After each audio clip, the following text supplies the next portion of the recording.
The 9th of February 2024. You're very welcome back to Real True Education, not fake news. RTE, but not the national broadcaster. It was very wet here yesterday, and it's wet today.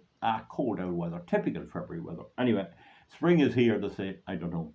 In any event, I want to just talk. Somebody asked me there to comment on what happened. Tucker Carlson, the American conservative broadcaster and from Fox News, who was sacked out of there because he wasn't left-wing enough, who wasn't woke, cultural, Marxist, pro-Biden, mass migration, all of that. He was sacked, and he has his own channel there, and he's still plugging on. But anyway, he met Vladimir Putin recently, only a few days ago. This is the 9th of February, so it must have been around the 6th. Don't push me on that. He met her in Moscow anyway, and I didn't get looking at any of it, except I know one bit he said. It's published well on the media this morning. I'll have to look at the whole thing. Is on tuckercarlson.com. That'll be for another day because I'm so busy. But here is my little bit I gathered. If you look at my approach to politics, business, and everything else,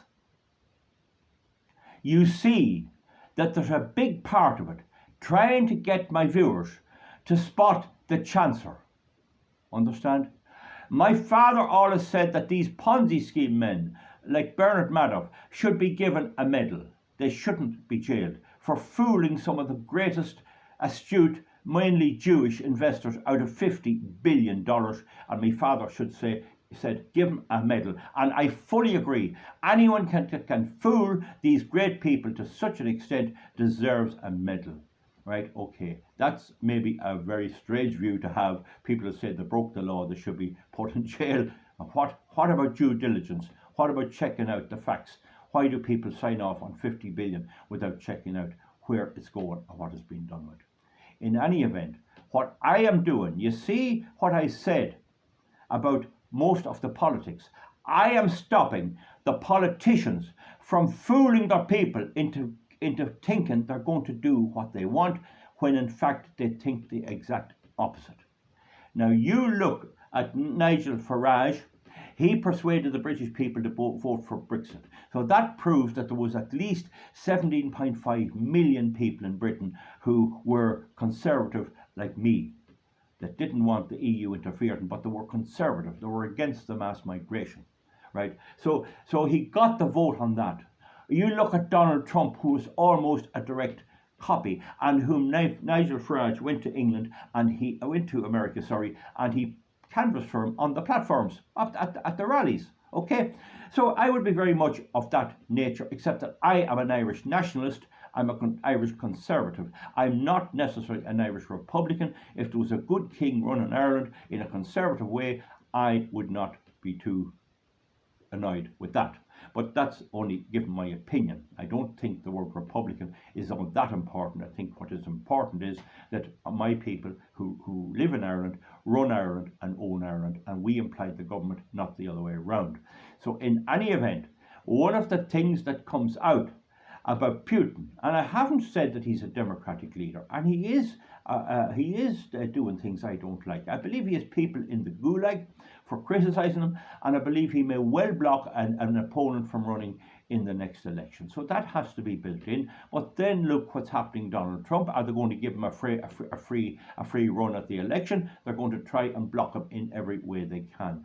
And I am not 100% sure will he make it onto the ballot paper. I suspect that the Supreme Court might just go against him. Now, I'm not sure of that. That's only a guess. It's too good to be true that he'd get a run at it. But it'd be great if he did, although his attitude to Israel is not in line with mine. On most things, at least there's a degree of common sense there. Now, the thing about it is that when you know the history of the Ukraine generally wants to be in with the West. They want NATO, EU membership, and they don't want to be a puppet state of Putin and doing exactly what he says. And life in Russia is so maybe, I don't know, but I'd like to have the right to criticize my government, and I can do that there. I'm not so sure I could do this if I was living in Moscow. So that must be said. But what I'm saying is that there was another lad came into the scene who pretended to be a Trump and a Farage, and that was Boris Johnson. And for a wee while, I give him a clean bill of health.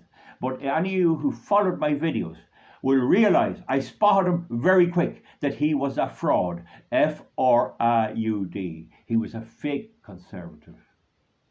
I pointed out that after the Brexit vote, the Conservative Party of England was run by Theresa May, died in the wool pure pro-European, who kept out Asi Bibi, the Christian woman who was being sentenced to hang because it would offend Muslims. She was there, but she never pretended to be anything other than a globalist. But Boris did. Boris gave the impression that he was going to do Brexit, and he had to do it. He either did or he didn't, and he did push it through. That wasn't easy. I'll give him that credit. But down deep at the back of it he was the other. He was running with the cultural global Marxism crowd that Biden and them is running. And in the interview, it's reported widely, I believe it to be the case, Vladimir Putin says that he invaded Ukraine. He gives the historical background about the Minsk agreement and all of that. I'm not going there now, but he says when he was well in there and in a couple of 100 miles, Zelensky decided, what about peace talks? Now, Zelensky, maybe he's a comedian originally. That doesn't mean he's a dope. A comedian has to be very sharp-minded, especially a stand-up comedian. So I wouldn't use or go against him because of his former occupation as a showman. Trump is a sort of a showman with his Dragon's Den business and all that. That necessarily is not a bad thing. It's not easy doing it. But the thing about it is that Putin says that he was going to sue for peace after early on in 2022, and that Zelensky had been in touch through, I think it was, oh God, I just forget the name of the country. Anyway, I can post it underneath, through an independent country, and Zelensky said, to hell with it, shall we meet and talk? You never know what it might do. That I believe to be true. That I believe to be true. Both Putin and Zelensky were capable of sitting down, particularly with a bit of help from a good old intermediary. It wasn't China. I think it was Turkey, but again, I just have to look it up. I'm not going to stop now because I have to get out and do work. Who knows what might have come from those talks? There weren't any more than 100 people dead at that stage. Who knows what might have come from those talks? So what happened? Victoria Nuland arrived. Told them, we'll give you all you want. Do not surrender to Russia. Do not go into talks. Now, the word surrender might have been badly called by me. Go into talks. She's the Yankee one. But above all, Boris Johnson arrived. I saw him on the video myself, walking over on the tarmac and shaking hands with Zelensky. And I never had any doubt. And I mentioned it here several times. He had one goal: to stop the peace talks. He said wind energy wouldn't pull the skin of a rice pudding. He pushed all this green baloney to the hilt and net zero and everything when he was in power. There was a replacement called Liz Truss. Nobody ever said why she was pushed out. She was tended to be my way of thinking. We now have Rishi Sunak, a mad cultural global Marxism fella. He'd be worse than anything you have in the Green Party in Ireland when it comes to that. All welded to the hip to Biden's agenda, this so-called man of peace. Boris Johnson scuttled the peace talks within a couple of months of the Ukraine invasion, and he has on his hands the blood of at least 550,000 people. The blood is dripping off his hands. I wish I had red paint here to show it to you. That's what he did. The dirty rascal.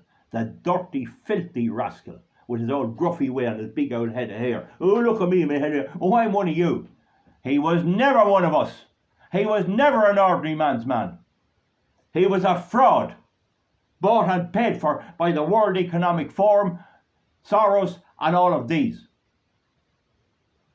That's the facts. And the Newland one done the same. She's the one that blew out the original government. Now, you can argue, and I want to make this very clear, that the Russia picture for Ukraine is not very pretty. I'm not so sure I'd like to live under Vladimir Putin. Some say, oh, he's grand, he's grand. The ideal would be a Switzerland type of situation where people can get on with their lives. But it was that or the Biden crack. And there looks to be a deep state in America and in Britain and in Europe. They're talking about banning Tucker Carlson from the airwaves in Europe. They're up the walls over this. There's a lot more stuff there that I will eventually deal with. But on that point, I was right. I was right. My father always says, shake hands with yourself. I said Boris Johnson was a queer fella. I said it from the word go. I saw a lot of people, I know he's good, he's on our side. God, he's a great man. I suppose I have to hand it to him, he didn't fully scuttle Brexit. But the next thing was he went with the Yankees big time. He went with them big time. This all happened in Biden's term of office. And the blood of 600,000 people.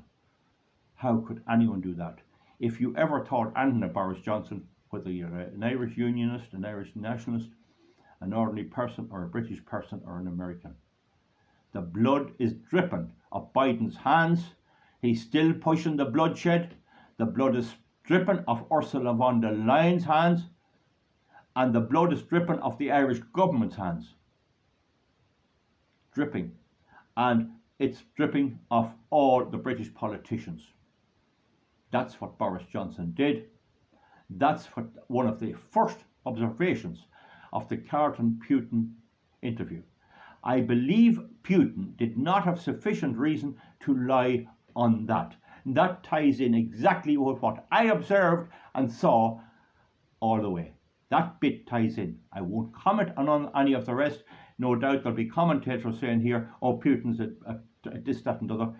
No, I'm saying this war, there was negotiations. If there had to be negotiations and they failed, then I would be not crowing like this. Then I would be taking a different view. But Churchill himself said, jaw is better than war. Churchill said that. And Trump is an old negotiator. He wrote a book, The Art of the Deal. There's no deal with Biden. There's nothing with Biden. Only send in the military, destroy children, women and everything else, and fight the Ukraine war to the last Ukrainian soldier. And they're pumping in the whole wealth of the Western world into it and putting the farmers out of business and all of this with their green crap going on. So folks, that's the first thing about the Putin-Carlson interview. There was an effort made to settle this, and I think the atmosphere at the time was that even Putin, if he got enough, he wanted a certain amount of things, which my viewers here might say, no, he's not entitled to turn over and rule Ukraine. All right, we'll grant you that. But in negotiations, there's a middle ground. The West might say, no, we're not, well, we'll concede to this. And you reach a consensus. You get a consensus. Perhaps Northern Ireland is a good example, I'm not sure, with the Good Friday Agreement. But you get a consensus. And so maybe Putin would have said, right, I want an office in Ukraine, well looked after, an embassy, and I want to make sure that this Nazism and this hatred of Russia never rises again. And I want a couple of enclaves, or I want something, we can talk about this. Maybe that was possible to do. I'm an optimist in a way, but I'm only an optimist after talking, not before talking. The point I'm making, when you look at all my videos, everything in them is about assessing the situation and not letting the fly-by-night cowboy, the optimist, oh, hydrogen, oh, thorium, oh, nitrogen, oh, water, oh, pump storage, oh, we can have free energy, oh. This old crap, old nonsense from idiots with no education. That's what I am fighting. Everything I have to do on my farm, I have to think it out and work it out for myself, and people often get my advice and I give advice to them. You have to think out what you're doing in the modern complicated world. You just cannot act on instinct. And that is what happened in the Ukraine, and that is what happens when you have somebody else like Soros, BlackRock Investments, and the World Economic Forum, and all these, which we suspect are pulling the strings. It took a little courage, and I believe Zelensky, if you look at him and his maneuvers and his facial features, he is not an idiot. Whatever he might be, he is not an idiot. He is playing the game not too bad at all in the circumstances. And if you look at Putin, he may have big overall things, but it didn't have to be visited on the Ukraine people. If he was going to take over all of Europe, that wasn't necessarily the time, and we'd have known what would happen. But what has happened is they've horsed in all these crowd, particularly Boris Johnson, to make sure Zelensky was told, don't settle, we'll provide you with everything you need. And now they're putting all the money they have that they're printing. They're bankrupting their economies. They're killing their farmers off. There's protests all over Europe. The mass migration comes in at the border. And while they're fretting about the Russians coming into Ukraine and Poland and the Baltic states, there's no problem with them coming in as migrants in across the border. No problem. Fully welcomed. And the fact that there's wars in the Middle East with extreme Muslims such as ISIS and all them, and the Taliban, they can be coming into. So the duplicity of their argument and their ignorance is so patently obvious that I just speak out against it. You get my point? The people who scuttled those talks have the blood of 600,000 at least people on their hands. The graveyards are full of moulding bodies because of Boris Johnson's villainy and evil way of approaching this situation. Now, it's a rough video that. I might post it on Rumble just in case YouTube takes it down. Give me a thumbs up if you agree. Give me a thumbs down if you don't agree, and say why underneath, and keep it sensible and reasonably respectful in all circumstances, if you can. Thank you very much. Goodbye. Bye.